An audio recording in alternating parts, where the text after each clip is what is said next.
တောင်းရက်နဲ့ပုဂ္ဂိုလ်ရှိလို့ရှိရင်မကြားချင်အောင်ဆောင်လို့ရှိရင်နားပိတ်နဲ့တဲ့နောင်ဘွား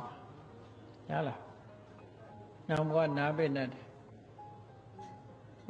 မကြားချင်အောင်လည်းမဆောင်နဲ့မသိချင်အောင်လည်းမဆောင်နဲ့ကိုပေးနိုင်တယ်လို့ပေးလိုက်နော်မပေးနိုင်လို့ရှိရင်ငါမှကောဘာမှမရှိဘူးနော်တခြားသွားတောင်းတော့ငါမှတကယ်မရှိဘူးအခုငါပေးเสียဘာမှမရှိဘူးလို့ပြောလို့ရဟုတ်ကဲ့အိန္ဒိယသွားတော့ကတခါတရောင်းစားတယောက်က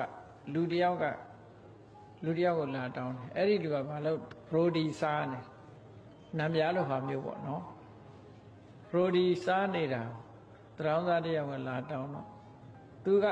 ဘာလုပ်တုံဆိုရင်အဲ့ဒီဘရိုဒီကိုလုံးပြီးတော့အဲ့ဒီတရောင်းစားကို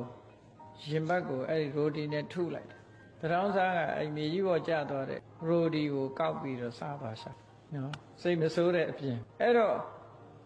ဒီလူကတော့ကုသိုလ်ရဖို့တော့တိတ်မရှိဘူးနော်တောင်းရမလားလို့စိတ်ကထိုးဆိုးလိုက်သေးတယ်ဆိုးပြီးရိုဒီနဲ့မျက်နှာကိုပေါက်လိုက်တာအဲ့ဒါဘိုးကောင်ကအตาလေးကောက်ပြီးတော့စားသွားရှာဒါမျိုးတွေတခါတွေးခဲ့ဘူးတယ်ပေါ့အေးကိုပေးမယ်ပေးရင်ချိုးချိုးသားသားရော့အင်းလို့ပေးလိုက်လို့ရှိရင်သူ့မှာကုသိုလ်တွေအများကြီးဖြစ်သွားမှာပဲပေါ့အေးကိုငပြောသည်စားနေတယ်တဝက်ကြံသေးရင်တဝက်ပေးလိုက်ပေါ့ပြီးတာပဲဟုတ်လားမုံလေးတစ်ချက်စားနေတယ်လာတောင်းတဲ့လူရှိရင်ပေးလိုက်ပေါ့ကြံတာလေး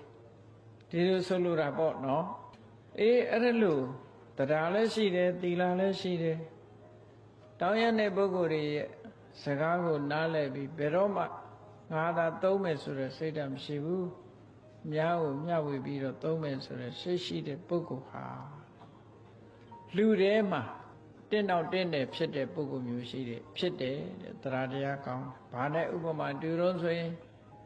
တိမ်တိုက်မဲကြီးတွေတဲကနေပြီးတော့ဖောက်ထွက်ပြီးပေါ်လာတဲ့လမ်းမင်းကြီးဟာကြက်တည်ရှိတယ်လို့ပဲတရားတရားရှိပြီးကိုချင်းသီလနဲ့ပြည့်စုံပြီးနော်လူရတန်းတဲ့အလုပ်တွေလုပ်တယ်ဆိုတဲ့ပုဂ္ဂိုလ်တယောက်ဟာတိမ်တိုက်ထဲကထွက်ပေါ်လာတဲ့လမ်းမင်းလို့လူလူကြားမှာတင်းတော့တင်းနေရှိတယ်လို့မြတ်စွာဘုရားကဒီလိုဟောထားတယ်